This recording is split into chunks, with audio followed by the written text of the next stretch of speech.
92% of households that start the year with Peloton are still active a year later. 92% because of a bike? Not just bikes. We also make treadmills and rowers. Oh, let me guess, for elite athletes only, right? Nope. It doesn't matter if you're an avid exerciser or new to working out. Peloton can help you achieve your fitness goals. 92% stick with it. So can you. Try Peloton bikes, tread, or row risk-free with a 30-day home trial. New members only. Not available in remote locations. See additional terms at onepeloton.com/home-trial.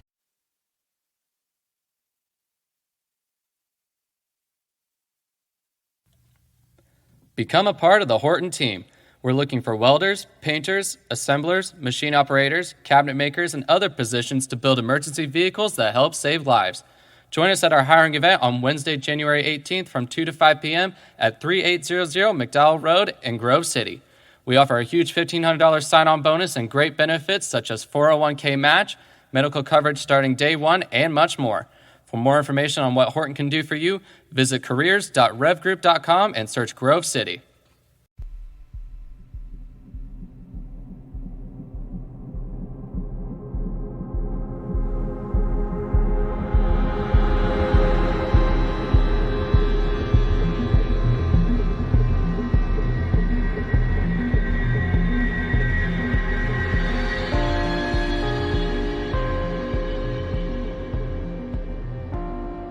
Hello and welcome to episode 33 of Real Life Ghost Stories. We are here. We've got some very exciting news today. Have we? Yes, we do. What would that be?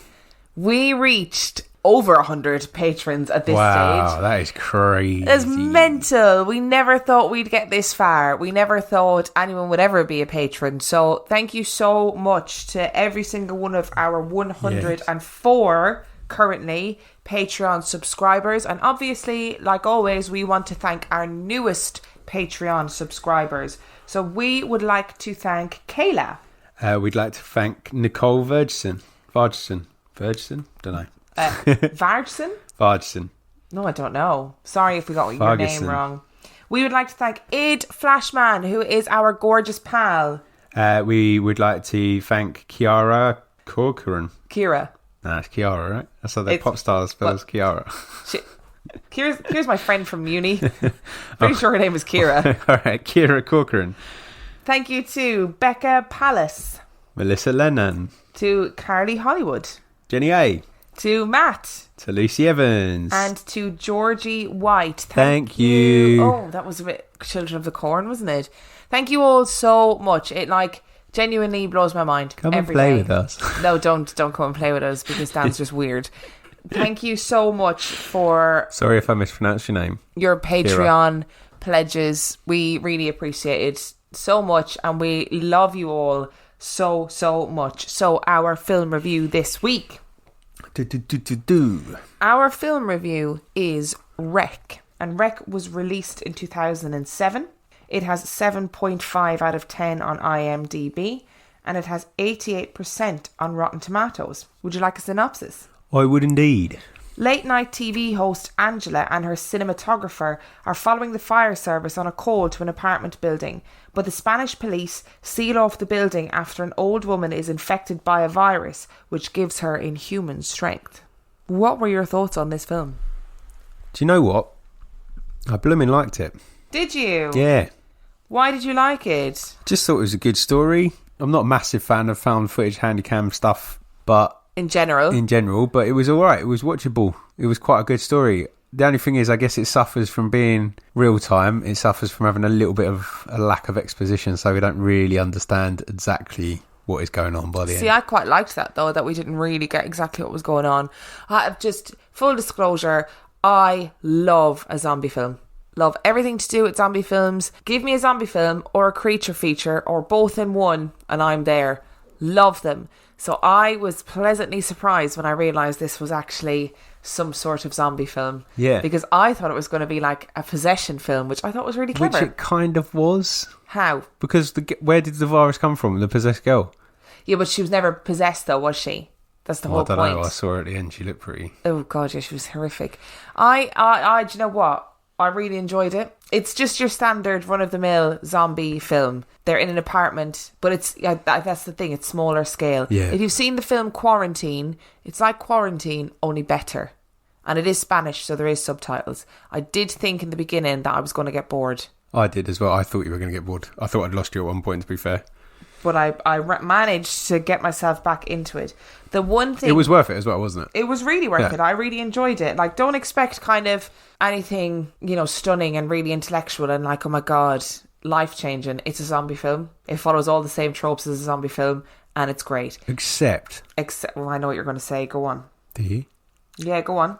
The noises that the zombies made were horrific. That's what I was going to say. I thought you were going to say something else. No. Yeah, the noises were I think they were made like by the people. Yeah. They didn't sound like sound effects. But they were as brilliant. a result, they were really actually horrific and frightening. And there was a little girl zombie at one point who just bit her mum's face off. Bit her mum's face off as a first start. And then, but she was making this horrific noise. Yeah, it was like a cat, wasn't it? It was almost like a cat's yowling. Ooh. And the old woman as well at the beginning, this is like a gorilla. She's making gorilla noises and she's like, ooh. Yeah, it was great. I was like, yes, girl, you go for it. Yeah, she moved really freakily as well. And it was just brilliant. I really enjoyed it. The only thing I didn't like was I didn't like the lead woman. She was well annoying. I just wanted her to die from about 10 minutes in. There's zombies everywhere. You're not getting out because you've been hemmed in by the police and the military. And then the one thing that you need to do is not let the zombies know where you are.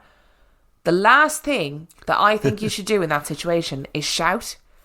But that's all she does. Her only method of communication throughout this whole film is to shout at people.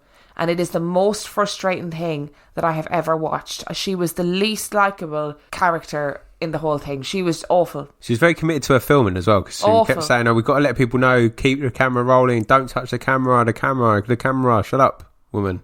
Oh, she was so annoying. She was I have awful. to say, I just remembered most of them became zombies, and we saw them being zombies, apart from that little boy in the Barcelona shirt. What happened to him? Oh, who knows? Maybe he escaped. Maybe there's a Wreck 2. Yeah, with him. There is a With Wreck him 2. We've got it on the shelf. Oh, is there? Yeah. Oh, next week's film review. Yeah, it was in the pile from the Hattie. pile that we got. Yeah. Oh, mate, that I am genuinely excited. Yeah, I don't know whether it's as good, but there is a sequel. I just don't go into it like it's not a film with special effects. It's nothing like that. There's some pretty good blood in it. No, but I think the zombies look good and stuff. I think their makeup is really good and all that. But like, it's not a really clean film, if that makes sense. But it's handheld footage. The lead girl is really annoying. I think you need to brace yourself for that.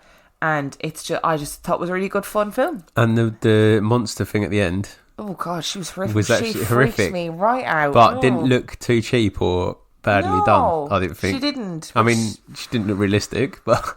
Well, I don't know if she was... Can you imagine anything like that looking vaguely realistic? But I thought it was a clever story, and and like that, it kept you guessing, and it kind of wheedled in bits about possession as well, which was interesting, and I really liked it. What would you give it out of 5? 4.5. I'd give it 4, and the reason I give it 4 is because she was so annoying. She really wound me up. I spent ages, like the really intense bit at the end, I spent so long just going, oh my God, shut the fuck up. Why are you making so much noise? You are so annoying. I hope you die. I hope they all catch you. Yeah, but she was the last one going, wasn't she? Well, why don't you ruin the film for everybody? You pretty much ruined it already. How? We told them all what it was about. Oh, yeah, I suppose. So are you ready? 92% of households that start the year with Peloton are still active a year later. 92% because of a bike? Not just bikes. We also make treadmills and rowers. Oh, let me guess, for elite athletes only, right? Nope. It doesn't matter if you're an avid exerciser or new to working out. Peloton can help you achieve your fitness goals. 92% stick with it. So can you. Try Peloton bikes, tread or row risk-free with a 30-day home trial. New members only. Not available in remote locations. See additional terms at onepeloton.com/home-trial. For our stories this week. No, I'm never ready for stories. Is this the second part of the one we did last week? Yeah, guess where we're going? Oh. We're going back to Japan. So, if we're back in Japan, yeah, can this be about nice things like New Japan Wrestling and Pokemon and video games and sushi, Pocky and sushi and bullet trains? Absolutely not. Oh. Actually, I don't think any of those things are in this section of stories. So these stories are real-life Japanese ghost stories. Okay. So they're not urban legends. Right. They're stories that I found all the way from Japan. Oh, how was your translation going? You ready? I had to learn Japanese in the last 2 weeks. It was really difficult. I'm impressed. I know, thank you. Did you use Duolingo? Yes, I did. That's not an ad, by the way. Nobody wants Unless to sponsor you want to pay us. Story number 1. Are you ready? No, I'm never ready for these. Have we not established that 33 episodes in? I should start off by saying my brother is not only a military man, but he's your basic hetero, never let them see you cry cliche of a military 6'4", man. 250 pounds. I was about to say, I'm surprised they haven't given his fucking weight and his height. He's not afraid of anything. Well, except for the entire country of Japan. This is his story. My brother joined the Marines when he was 18 and was stationed in Japan. He really enjoyed his time there for a while. The girls, specifically. He made friends with some of the Japanese guys his age who worked around the base. On nights where him and his soldier friends had the night off, the local Japanese guys would show them around, bring them to bars, introduce them to girls, etc. One night, after a little drinking and no luck with girls, the guy invited my brother home to play video games. My brother accepted the invite and they played games for a few hours. During this time, he tells my brother the main reason he wanted to get home early was because his little sister had been suffering from night terrors, causing her to wake up screaming, crying and sometimes vomiting. He was worried about her and wants to be home in case she had an episode. At this point in the story, I should explain how this guy's house was shaped. The house was built in the shape of a horseshoe, with a garden in the middle. His bedroom was at the very end on one side of the U-shape and his sister's all the way at the other end, so they were essentially across the garden from each other. If he looked out of his window, he could see into hers and vice versa. So anyways, they decided to call it a night, and the Japanese guy walks over to the window to look across the garden into his sister's window to check on her. He lifts the blinds and peers out for a fraction of a second before jumping back screaming and looking at my brother like he just saw something horrible.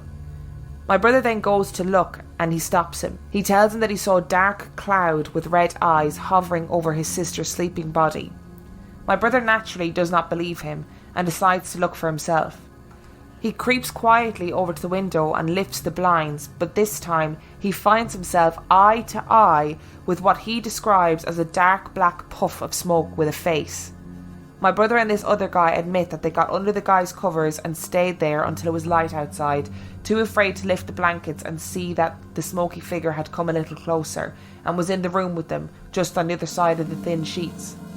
I don't know what to believe. Or if maybe they drank more than what they said they did that night and imagined it all. But I know my brother believes what he saw. He sticks to his story, and when he tells it, he looks like someone who saw something truly sinister. Buh. I don't like, and you don't like, things that move too quickly. Yeah. And imagine the fear. Somebody says, oh, I've just seen, a puff of smoke with red eyes. You'd be like, yeah, whatever.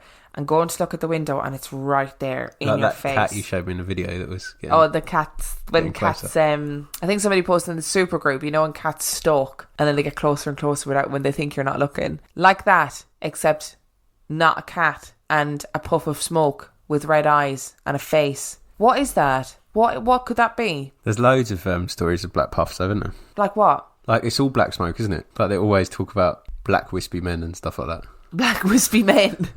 I don't know what you mean. I really don't know what you mean. Smoke figures, like shadow figures. There's smoke, oh yeah, but smoke.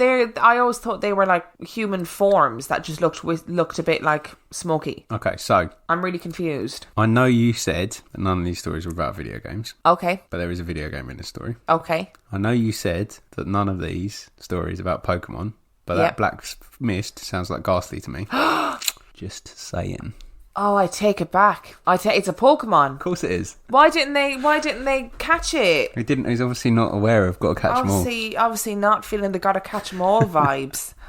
Oh, what an idiot. I'm making a joke about this because it's actually really scary and I don't like it. Well, I wonder, because the way the guy was like, oh, she's having night terrors and vomiting and stuff. What was it that was stalking her? Because it sounds like whatever it was making her... The thing is, I can really vividly picture this because the opening level of Yakuza 6 is when he goes back to the orphanage where he grew up in the country. The house is laid out just as he described it. So it's in that U shape with a garden in the middle. And you go into the house and you walk around because you have to speak to the various kids in the different rooms. I've got it. I've got the whole house in my head. You've got it in your head. Scary. You are there. Yeah. Are you ready for story number 2? No. Is it another Pokemon story? No, it's not a Pokemon story. Are you ready? No. This summer, I decided to fulfill a dream I've had since I was 10 years old. I moved from Sweden to Tokyo to study Japanese for 3 months. Now I've been here for 7 weeks, and a minute doesn't pass by without me wanting to check flights back home. I'm absolutely terrified of what haunts my apartment. I'm not going to waste words on describing the culture clash that occurs when you, as a Swede, move to Japan. However, I will describe some of the most relevant first impressions. My experience with long-time travelling is that it's 70% the most amazing time of your life. Imagine lying on a sunny beach, eating great food, having no responsibilities. And 30% your worst nightmare. Imagine 48-hour bus rides accompanied by food poisoning. This trip has turned those numbers around for me. My school was located in one of Tokyo's northern wards, and during my first week I spent every day exploring as much of the city as I could. I was completely overwhelmed and I loved every single second of it.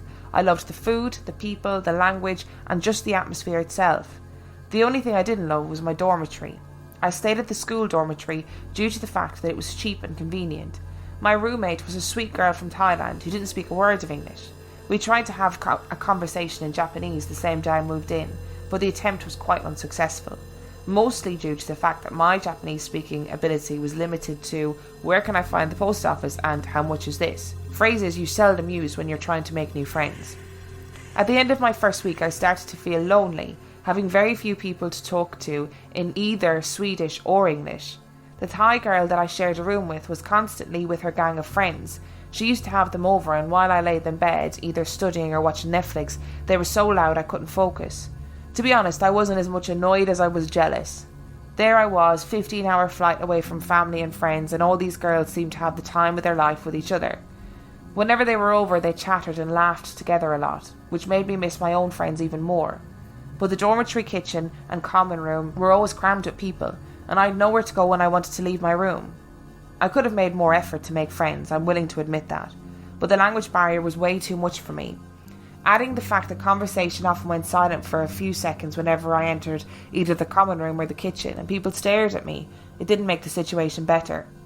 Wanting to avoid both my own room and the common room in the dormitory wasn't a situation that was going to last. So far, the 70-30 long-time travel ratio was accurate. 70% in love with Tokyo, 30% loathing my dorm. After 2 weeks, I'd had enough and decided to move out.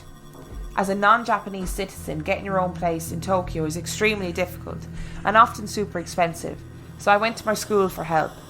A few days later, the only English-speaking member of the staff called me and was very pleased to tell me that she'd found an apartment that I could rent as long as the school's representative stood on the contract. It was only 2 stations away from the school, with the Yamanote line, a very central part of Tokyo's municipal traffic, and the rent wasn't as high as I expected. That night I felt so relieved and thrilled I fell asleep immediately after going to bed, even though my roommate and her friends watched a K-drama on the TV while giggling immensely. The very next weekend I arrived at the apartment with all my things in a huge rucksack on my back. It was the 3rd week in June. It was hot and humid due to the fact that the rain season had just begun, hence I was covered in both my own sweat and rainwater. It was not at all like the dry, cold Swedish weather I was used to, and I longed for the AC in the apartment. I used my new key, turned the doorknob and went in. The apartment was super tiny and had a weird sort of moist smell to it. Thankfully the place had wooden floors instead of tatami mat, which I found inconvenient since I didn't know how to clean it. I put down my large rucksack in the apartment's main room and began to explore.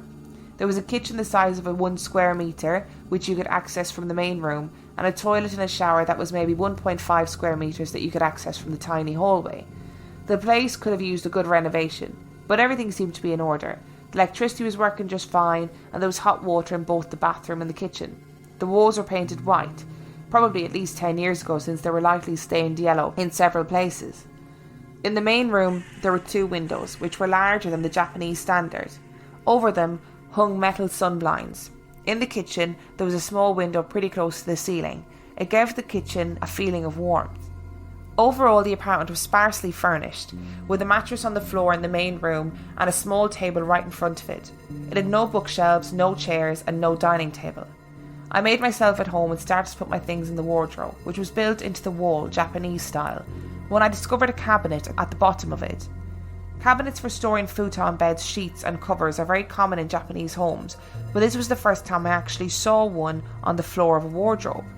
I couldn't see any handles, so I tried to open it by pushing my fingernails into the fine slits between the wardrobe floor and the cabinet door.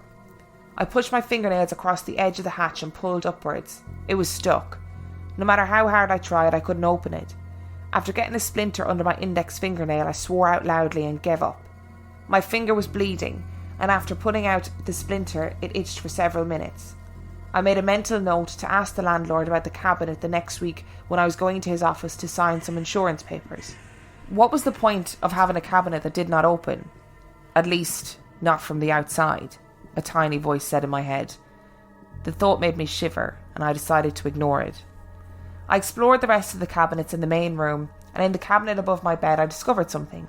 An object was lying on the bottom at the back of the cabinet. It was dark and I used the flashlight on my phone to see. I reached my hand in and pulled out the object. It was a packet of cigarettes and a lighter. I'd had the bad habit of smoking during my teenage years, and now I'd managed to almost quit completely. Nowadays, I only lit a cigarette at special occasions. The package was black and from a Japanese brand I didn't recognise. Without thinking too much, I put them in my school bag. Maybe I'd treat myself to one after my first Japanese exam was done. I preferred these kind of cabinets, even though they were dusty and apparently held items from previous residents. At least I knew that they were contained. What could be hidden in the locked cabinet in the wardrobe? My thoughts went to an article I read online a few years ago. A Japanese homeless woman had lived in a closet in a man's apartment for 6 years without him noticing. Every day when he went to work, she came out from the closet and had a small bite of all the food in his refrigerator. Eventually the man noticed that small pieces of food were missing and put a camera to find out how it happened. He supposedly watched the film of the woman getting out of his closet and then getting back in, sitting right in front of the closet. I can't imagine how scared he must have felt. If the story is true, that is. Cooking makes me relax, and the joy of being able to cook by myself in my own kitchen soon made me forget about the cabinet. I whipped up an omelette, fried meat and vegetables and boiled some rice. Had my dinner on the floor of the main room while watching Rick and Morty episodes on my laptop. As soon as I'd finished, I stood up and walked over the wooden floor to the tiny kitchen, while the Rick and Morty episode was still playing in the background. Maybe the experience from living in the noisy dorm actually changed my preference for sounds, because for some reason the silence made me feel really uncomfortable. I started to do the dishes when I heard something from the other room. I froze. A very light creaking sound could be heard through the noise coming from my laptop. It sounded like something scraping at wood, but it was barely audible. I slowly pulled off my washing gloves and peeked into the other room. Nothing was there, obviously. I scanned the room to find the source of the noise and immediately realised that it was coming from the wardrobe. I got goosebumps all over my arms. It sounded like a rat was in there, scraping its tiny but sharp paws against the closed door. Then it suddenly stopped. I'd been holding my breath without realising it and let out a long sigh. I went back to the kitchen. It must have been some plumbing in the wall behind the closet making that sort of noise. I refused to let my imagination make up the Grudge or the Ring-inspired fantasies. I liked this apartment, and I was going to stay in it. I went to bed and plugged in my earphones to make sure I wouldn't hear that scraping sound again. At 3:30 a.m. I woke up. The AC was on and the room was now freezing cold, so I reached for the remote to turn it off. The room was dark, but before I went to sleep I'd put the remote control on the floor right next to my bed. I fumbled in the dark. It wasn't there. For some reason my thoughts went to the wardrobe and I glanced in that direction. It was, to my great relief, closed. I went up and turned off the AC manually by pushing a button. As soon as I'd done that, I heard a noise from behind me. I flew around quickly. It had sounded like light steps on the wooden floor, but I couldn't see anyone. The room was quite dark, but some strings of light from the street signs outside fell in through the window sun blinds, which I had not closed entirely. Slowly and carefully I made my way back to the bed, and just as I was about to lie down, I heard something again. There it was, the same scraping sound from the closet. Something very small and sharp scraped against the wardrobe door from the inside, over and over again. First it was quiet, for 3 or 4 seconds maybe, and then it started again, from the top of the door and pulled downwards. I must be imagining things. I practically threw myself into bed and pulled the cover over my head, plugged in my earphones, put on a Swedish podcast, and decided that it was all a dream. The idea that I had moved into a haunted Japanese apartment was both frightening and ridiculous. I was being silly. My imagination must be playing tricks on me. This was a great apartment. I tried to convince myself before I fell asleep. In the morning, I woke up with my pyjamas glued to my body. Due to the fact that the AC had been completely turned off in my room, it felt like I'd woken up inside an oven. Daylight fell in through the window, and again I started searching for the remote control for the AC. After a couple of minutes of thoroughly looking around the small room, I got up from bed and turned the AC on manually. I had breakfast, went to school, and afterwards had a cup of coffee with my first real friend, a Japanese guy named Hiro. Hiro was from Osaka, but had lived 2 years in the United States, which made having conversations in English very easy. I'd met him through an after-school club at the university. He was very easy to talk to, but I didn't mention the weird events that had taken place the night before in my apartment. I did, however, tell him that I had left the dorm and I now had my own place. He became very excited when I told him which neighbourhood I now lived in. Apparently his grandmother lived only 3 blocks away from my apartment. Considering how huge Tokyo is, this was a rather remarkable coincidence. Hiro promised he would pass by the next time he was visiting his grandmother, and then we said goodbye and I went home. Silent raindrops fell down on my umbrella as I stood outside my front door. While feeling a bit uneasy, I turned the doorknob and went in. After shaking most of the water from the umbrella, I went in, closed the door behind me. It made a clicking sound when the door locked automatically. I quickly lit the lights in the main room and pulled out my laptop from my bag and started playing some music while putting groceries in the kitchen. Before I went to bed, I yet again opened the closet and stared at the cabinet at the bottom. With a dull knife, I tried to bend it open from different angles, but the cabinet didn't seem to move in the slightest. With a deep sigh, I gave up and went to bed. At 3 a.m, I woke up in an instant. I'd heard the noise again. The tapping of light steps on the wooden floor. Oh, gross. A feeling of panic went through my body and I immediately got out of bed and turned the lights on. The closet door was wide open. I was 100% sure that I'd closed it properly before going to bed. It felt like my stomach had turned itself inside out at the sight of it. First hesitating for a few seconds, then I slowly walked across the room and looked at the closet. Cold sweat made my hands moist and I could barely hold my phone. Not sure why I was clinging on to it, maybe it just made me feel safer. Like I wasn't alone in there, even though I most certainly was. Right? There couldn't be anyone else there, could there? I turned my head and looked at the front door. It was still closed. Then I turned my head and looked in the closet. The cabinet was open. No. Shivers went down my spine and my heart started racing. Shit, this was real. This apartment was actually haunted by something. Carefully, I peeked into the cabinet. There was a very small space down there and it was extremely filthy. An odd smell came from it. Oh, it's making me feel funny. I don't like it. Oh. Like the smell of moist mould mixed with burnt wood. I hate that smell. With my heart pounding in my chest, I bent over the cabinet and looked straight down in the cramped dark space. At the bottom of the cabinet, surrounded by dust, long black strings of hair, and other kinds of dirt, was an object that just didn't seem to fit in. It had a light grey colour and a smooth surface. It was the remote control for the AC. What? Oh, I am not able for this. Oh. Whatever it was that was living in the filthy cabinet, apparently it liked to play games. I took a step back, and while a million thoughts went through my head, I did what was the nearest to survival instinct I had and slammed the closet door shut. Or rather, I tried to. But for some reason it wouldn't close. I put both my hands on it and pushed with all my strength. But something kept it from closing. After a few seconds of pushing, I started to look along the edge of the door, and when my glance reached the right corner of the door, I screamed out loud and fell away backwards. There was a small hand holding the bottom of the door. A small hand coming out from the closet. The 4 fingers were grabbing the edge of the door hard. If I hadn't turned on the lights earlier, I probably wouldn't have noticed it, but there it was. The skin was pale.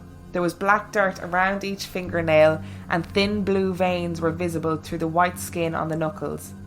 It looked like the hand of a small child. It's your mate from The Grudge. Shut up! That's all I can think about. I can't get it out of my head. Knowing that I must have pinched those tiny fingers in the door opening pretty hard made me feel nauseous. Right in front of my Oh, I can't even be dealing with this story. Like, I'm actually covered in goosebumps. Whew. Right in front of my eyes, the small hand let go of the door and pulled back into the wardrobe. My mind went blank. I felt tears silently falling from my eyes. I sat frozen, staring at the closet for almost a minute, and then I got up to go into the bathroom. Due to the knee injury that I had experienced 2 years earlier, I had some pretty strong sleeping medication. I popped 3 pills at once and then fell asleep on the floor in the shower. Before I went into a deep sleep, I heard those light footsteps again on the wooden floor in the other room. I woke up, oh God. I woke up 10 hours later, my body aching bad. I'd been sleeping in the fetal position on the hard bathroom floor and it made my limbs sore. Realising I'd already missed most of the school day made me feel awful. Remembering why I'd slept in the bathroom to begin with made me feel even more awful. The effect of the sleeping pills made my brain slower than usual. I left the bathroom, and in the afternoon sun the other room didn't seem as frightening as it had during the night. Maybe the medicine had made me unable to think properly. My mouth was dry and my throat was sore, so I had a large glass of water. When the water poured down my throat, it felt like life slowly returning to me.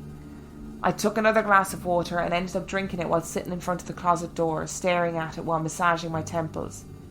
It couldn't have been a dream, could it? Well, I guess there was only one way to find out. I swallowed the last of the water with determination.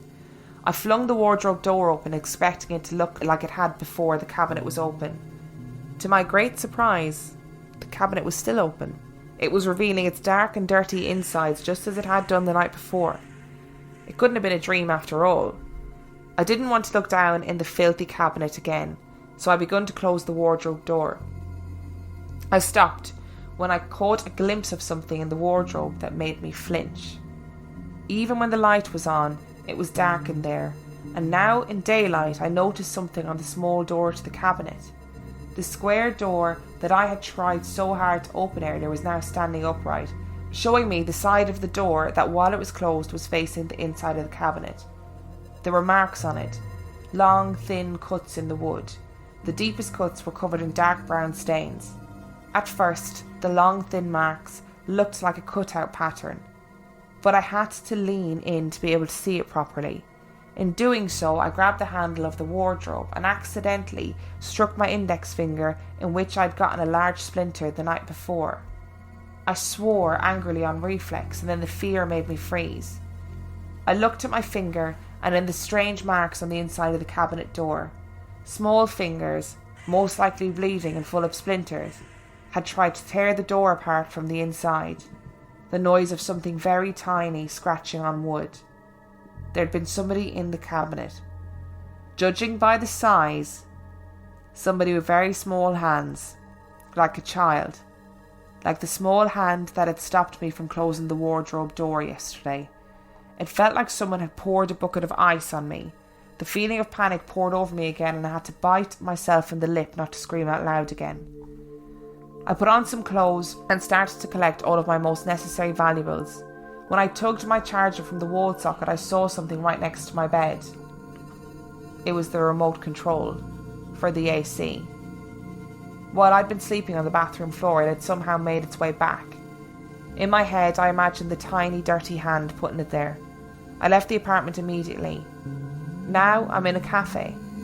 I texted Hero and said there had been an emergency and that I needed somewhere to crash tonight. He said he was really busy at work and he would meet me here in about 3 hours. I've spent those hours writing down what I've experienced in the last few days. I'd planned to attach a picture of the cabinet. For some reason my phone shut down every time I tried. Bullshit.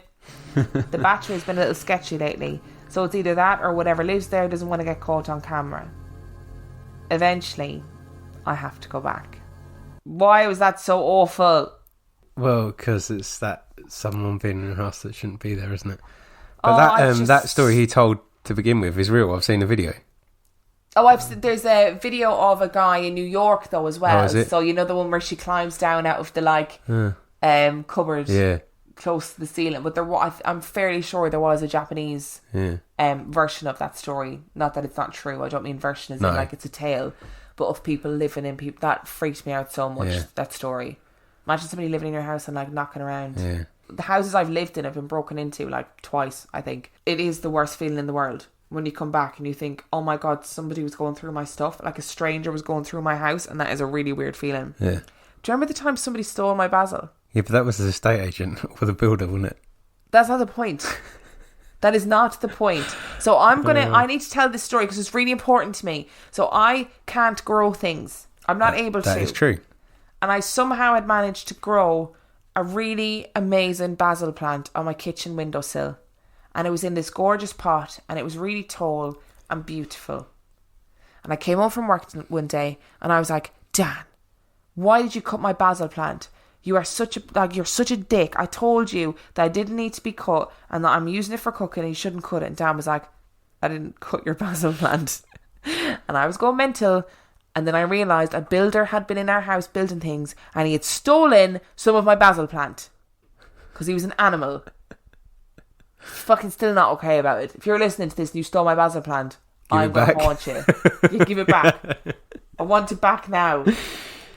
So what were your thoughts on that story? I think that it might be the ghost of a child that was locked in the cabinet by his evil dad. And I don't actually think he meant the Swedish guy any harm. Potentially not. I don't think the child meant any harm either. But I think it's quite creepy still. But that fucking hand makes me want to die. Part of me is like, I don't know if I would just be able to run away. Because if it was like a child's hand... No, actually, children are scary. Yeah, I probably would have slammed it on the kids' hand. Oh, God. If I was in the apartment and I was hearing scratching noises... and then the cabinet was empty, and then a child's hand came out to stop me closing the wardrobe door, I'd be slamming that door on the child's hand. But when you kind of want to know... No, I wouldn't want to know. I'm sorry. there. No, I don't want to know. What, are they invisible during the day? Like, are they an invisible child during the day? I don't know. Do you know what I mean? I wouldn't want to know if there's a child in there. I don't need to know. No. All I can think about is that little boy from The Grudge, and it's killing me. It's making me really... What's his name? Tomoko? Toshio. Tomoko. I made that name up. Toshio, that's it. Toshio is his name. I kind of feel a bit sorry for it. I do feel sorry for it. I mean, who wants to be locked... Might just need releasing, maybe. Who wants to be locked in a cabinet, you know? Nobody. Yeah. But I wouldn't need that in my apartment when I was living in Tokyo. What if it's like a skeleton was down there and all it needs is them to be like relocated? Listen, I don't care. I just don't want to be the one to have to do it. Well, you just get him out and drop kick him down the stairs in the apartment anyway. Oh, I just can't be. This story really made me upset. But it wouldn't make you upset if you weren't thinking of The Grudge, though. It's only because you're thinking of The Grudge. If this was like a story about Ireland, you'd be like, man. Yeah, it's fine. It's The Grudge. It's the Grudge element that's killing me, and it's the fact they say in the story that like, when they heard the noises first, they were trying not to think about The Grudge or The Ring. You know, The Ring doesn't bother me as much. It's just that. That's strategic placement, though, because they're telling you a story and they want you to think about The Grudge and The Ring. Yeah, I don't think it's real. But I just think it's a very well told story. I think it's real. Shut up, Dan. I think that boy needs saving. Did you go save him then? I will. Off you Give go. me the address of the Swedish guy. I'll go and find him. I'll book you flights to Tokyo. With more money. With all the money that we have, all the millions of pounds.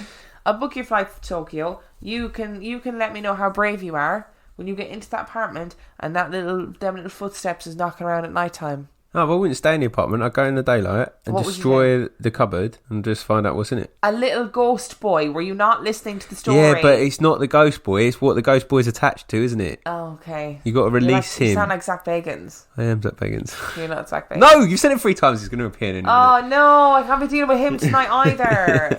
Oh. I didn't really like that story. I'm just trying to rationalise it because I'm scared. Just like in the last one, I tried to make it a Pokemon story because I was scared. This last story is not as horrific. Are you sure? Well, I was, but now I'm not so sure anymore because I'm frightened. And reportedly, apparently, this story comes from a translated Japanese journal that was found in a temple. Oh. Are you ready? No, not now. Why did you have to tell me that bit? Why couldn't you tell me that at the end? Well, listen, I'm telling you now, so you're prepared.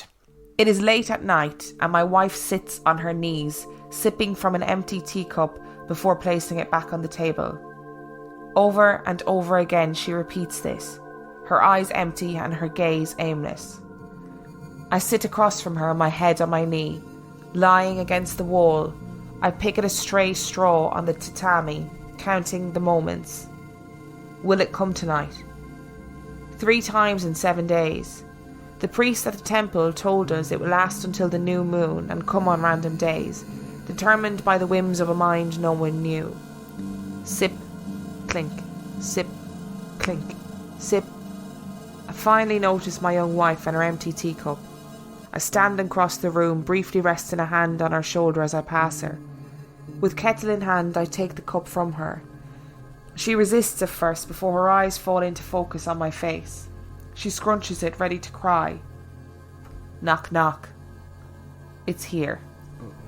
She and I freeze, our eyes locked. I break the connection first, facing the door just as the second set of knocks arrive. Knock, knock. Slow, firm, meticulously spaced. The sound of a guest of some renown. Who is it? I ask. It is not a question. Please, sir, I'm so very cold. Won't you please let me in? Fucking Black-Eyed Kids, isn't it? The voice is small, innocent. The voice of a child or maybe a young woman. It shakes and shivers, and for the fourth time I consider letting it in. No, I say, you may not enter this house. There is a pause, and the knocking begins again. Knock, knock. Knock, knock. Knock, knock. The knocks increase in frequency, they increase in speed, they increase in urgency. Please, the voice at our door says, begging, please let me in. My wife is quietly crying beside me as I hold the kettle in one hand and her teacup in the other. No, you are not welcome here, I say. The knocking stops. Silence. A pure silence, the kind which cuts you, telling you that you are alone even when you know you aren't. And then, banging. Hard, frantic banging, desperate and animalistic, the pounding of 100 tiny hands, the clawing and scraping of beasts too big to be real, too big to imagine even in nightmares. The voice is back. It's the same voice, but wholly different. Let me in. It is full of malice and anger. No, I say. My voice is growing thin. You cannot enter. I almost choke on the words. My mouth is full of water. Let me in, it screams, alone. And then, let me in. There are more voices now, deep and shrill, soft and great, damp and dying and dead. My wife is shaking. Her arms are around my leg as she sobs silently. You... Panic, I cannot say it. I need to say it, but I cannot. I swallow and my next words are meek. You are not welcome here. The pounding ceases. You are not welcome here, I say, my voice returning. Leave now. Silence. We let the silence sit. I pour my wife tea and sit beside her. We spend the rest of the night with our shoulders pressed against one another, never speaking, never looking at each other, just listening. This has been our life since the night following the previous new moon. Every night we stay awake until dawn, listening for any signs of a visitor, ready to answer it. The first night was pure luck. I was drunk and my wife was sleeping, so I didn't want to open the door to a neighbourhood kid. The voice wouldn't answer any of my questions, and once the banging started, I began screaming, go away, until it stopped. The next morning, exhausted, my wife and I went to the temple to consult with the priests. The monk that met us was surprisingly knowledgeable and assured us that we were safe as long as we told the visitor firmly that it is not welcome in our home. They cannot enter without permission, he said, his shaved head reflecting sunlight so intensely that I couldn't properly make out his face. But who are they? I asked. He simply shook his head. You are the third family who has come to see me. We formed a town guard with a mix of former soldiers and priests, but we have yet to see them. The last family swore they could hear the voices even as we stood outside their front door with nothing but the summer air before us. With a few last prayers together and a hint or two at the need for donations, my wife and I left the temple. The young monk set us off, his head a beacon even in the fading afternoon light. It is the 26th night. The moon is beginning to fade in the night sky. My wife said it is the most beautiful thing she has ever seen. A rabbit on the moon smiling upon us. To me it looks like a mocking smile, a knowing smile. The full moon came and went 11 nights ago. We were told it would be the worst night, and it was. But we made it. Since then the visits are less frequent and less insistent when they do come. It seems as though the number of voices has dwindled as well. Perhaps they grow impatient and seek other families to bother. I tidy up the bedroom, shoving the futon into our closet while my wife prepares tea in the living room. We have taken to sleeping during the day, after I finish my work. It is a short sleep, but it is enough for now. Our trial is almost over. I leave the bedroom and walk to the living room. I stretch my arms over my head and yawn loudly, closing my eyes. When they open, my heart stops. At our low table, knees resting on a floor cushion, is a well-dressed old man. He wears a white and yellowed checkered coat over a black kimono. In his hand is my wife's teacup. I turn to my wife, who is standing, our guest teacup in one hand, clacking against the plate she holds in the other. She is trembling. "Who is this?" I ask. She merely looks at me and begins to cry. I turn to the old man himself. He is very old and impossibly small. His head seems a normal size, but his torso is that of a much smaller man. His limbs are short as well, and he has no hair but a small pointed beard. "Who are you?" I ask him. He perks up and looks at me with small eyes. They brighten, showing me a look of knowing and remembrance, like a grandfather seeing his grandson for the first time in many years. "Oh yes, welcome, welcome," he says. He gestures to the seat before me. "Please take a seat." He turns to my wife. "And a cup of tea for him as well, if you please." His voice is normal, jovial, the voice of an everyday old man. I begin to feel relaxed. I take a seat across from him and the house begins to feel strange. Was the table always this low? Was the tatami this frayed before? The colour of the walls seems suddenly really unfamiliar. My wife returns and serves me tea. The old man continues to sip his, and I raise my teacup as well. My wife puts a hand over it. I look at her and she shakes her head, her eyes wide and terrified. "What is it, honey?" I ask her. "Oh, the tea is fresh and must be scalding hot," says the old man. "Do be careful." "I will, thank you." My wife sits beside me, staring at the table. I'm suddenly aware of the time and the impending moment. I'm worried that it will scare the old man. As I ponder, I take a sip of my tea. It is indeed hot. My wife gasps and I turn to face her. My eyes pass over the old man, and as I do, I see his smile. It is a mocking smile, a knowing smile. Then the knocking begins. It is small. The smallest it has been before tonight. As the moon weakens, so does the force of these knocks. They no longer seem firm or meticulous. They finally match the voice on the other side of them in size and in timidity. I'm flooded with a sense of satisfaction and confidence. I open my mouth to begin the ritual, but the old man speaks first. "Who is it?" he says. It isn't a question. "Please, sir, I'm so very cold. Won't you please let me in?" The voice is smaller than ever, barely a whisper, the gasp of a child left to die in the snow. It is easy to muster my strength, my courage to order them away tonight. Tonight I will deny them so completely that they will never return. I open my mouth and I say, "You are not welcome here. Leave immediately and never return." But no sound comes out. The old man sips his tea. He places it on the table. He turns his head to the door and he says, "Why, yes, of course, do come in." I turn to my wife and she's staring at the doorway. Her eyes are wide with terror, and there is the reflection of a moving shadow in them. She screams. The old man is smiling. He is nodding his head as if greeting an old friend. I turn to the doorway, and that is all I remember. I awoke this morning in the temple. I am told that my wife is gone. I am told that my home has been destroyed, torn asunder like a raft in a typhoon. But I look at them and I tell them, my house? Now that was the old man's house. I will become a monk. I will shave my head, and I hope it will be as bright and smooth as the monk I met before. Perhaps I can be a beacon then, who can lead to light the next family who hears a knocking on their door. This journal will help me in that. I do so miss my wife. What the bejeebos. There you go. That is that's the worst story by far. Do you really think so? Yeah, I think you're fixated on the Tomoko Toshio comparison. What? That is because there's a million stories about things being in your house and spirits and child ghosts and mysterious objects and hidden cabinets. We've heard it all before. That last story is truly terrifying. What's so terrifying about it? Who is that old man? Oh yeah, imagine going downstairs. Imagine if you came downstairs and there was just a really well-dressed old man sitting at the kitchen table. Part of me would think it was Bims in her human form. And we'd be like, oh, you're actually a really well-dressed old man. Yeah. How bizarre. Not what I expected.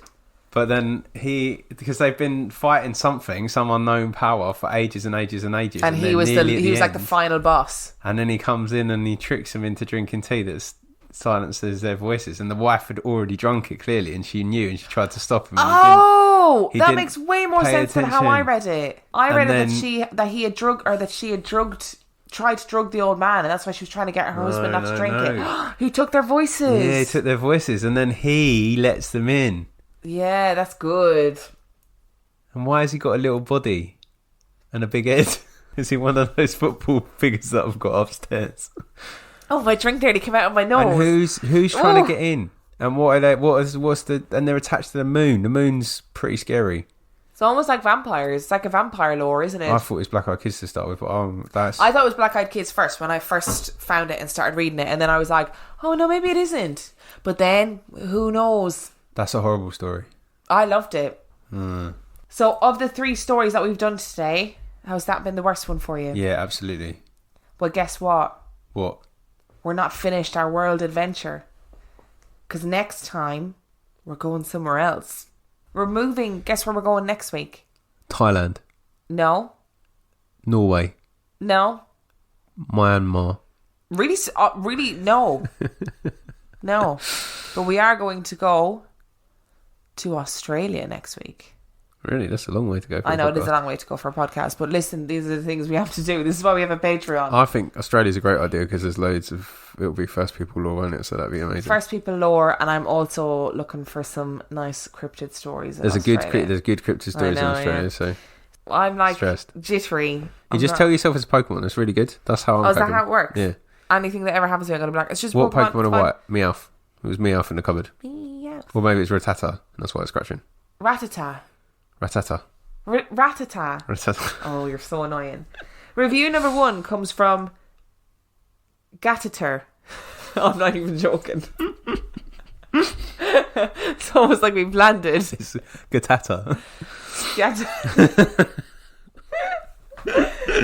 And it is entitled Great Show by an Epic Duo. If you're looking for the perfect podcast, you've come to the right place. Emma and Dan are awesome. Perfect mixture of humour, old country charm, scary stories and entertaining banter. It's as if Mulder and Scully were reborn in the UK and launched a podcast with awesome accents. That is... Which one would I be though? Would I be Scully or Mulder? You'd obviously be Mulder. Why are we doing gender stereotypes? It's about personality. No, it's not about gender stereotypes. It's the fact that Mulder always thinks that something is like supernatural good point. every single time. And Scully's like, it can't possibly be. Hey, I haven't seen a lot of X-Files. You've got to remember that. The whole premise of that TV show is every single episode, Scully is like, it cannot possibly be the supernatural. Even though it was all the last 20 times we did a case and I saw these really crazy, unbelievable things. This one couldn't possibly be supernatural. And then it is supernatural. But I fucking love the X-Files. I really want to get the X-Files PlayStation 1 game because it's supposed to be really good. Okay, we shall do that. And thank you. That was a really nice review. That and was our a really nice second review. one is entitled Great Show, Keep It Up, from Colita. Love this podcast, truly. Emma and Dan are a great duo. Oh, that's duo twice in a podcast or in a review. And the fun banter adds to the stories they delve into each week. Thanks for the stories and the fun.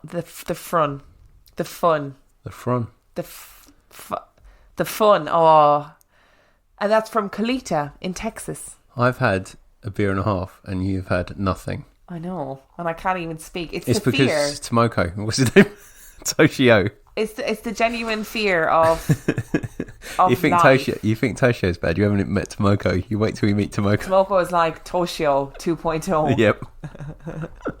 The Reckoning. Tiny Bim's Tales this week is going to be a very special episode to celebrate our 100th anniversary. What? To celebrate our 100 patrons. Patronversity. And it's going to be a video, and I'm very excited. It's going to be a video? Yes. We're watching a video? No. We are the video. We're making a video. Didn't you give the camera back? Yeah, I did give the camera back, but we're just going to have a low quality video that is recorded on my phone. Okay. So I apologise, but the sound will be amazing. but the video quality won't be very good. And if you want to see that video episode, it will take me quite a while to edit it, I think, because I'm not very slick when it comes to using Photoshop to edit videos. So it does take me a considerable amount of time. And I do nothing, so therefore... But if you want to watch that video, then you need to subscribe to our Patreon page. And for $5 a month, you get access to all of the Tiny Tales episodes. Tiny Bims. And you also get access to the 50p Movie Club. And for $2 a month, you get access to the 50p Movie Club. So that's the 50p Movie Club. With Dan and Will. If you want to talk to us, you can come and talk to us on Instagram. We are on Instagram at Real Life Ghost Stories. It is me who runs it. Hello. Dan has his own Instagram called 50p Movie Club. What is it? It's 50p Movie Club. We also have a Twitter page. At Real Ghost Pod. And we are on Facebook, Real Life Ghost Stories Podcast. Give our little page a like and then come and join us in our super secret group. Super secret group. Super group. That is called answer to the question. It's called RLGS Supergroup. And the answer to the question is Emma Jen and Tony. Dan. Oh, no, sorry. it's definitely not Jen and Tony. Oh, okay. It's Emma and Dan. But I am digging all of your responses to the questions at the moment. They do make me laugh. I'm actually a bit frightened to go to bed. It's alright, we can watch Game Chasers or something. Okay, let's watch let's watch something nice before we go to bed. And on that note, we'll see you next week. Au revoir.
% of households that start the year with Peloton are still active a year later. 92% because of a bike?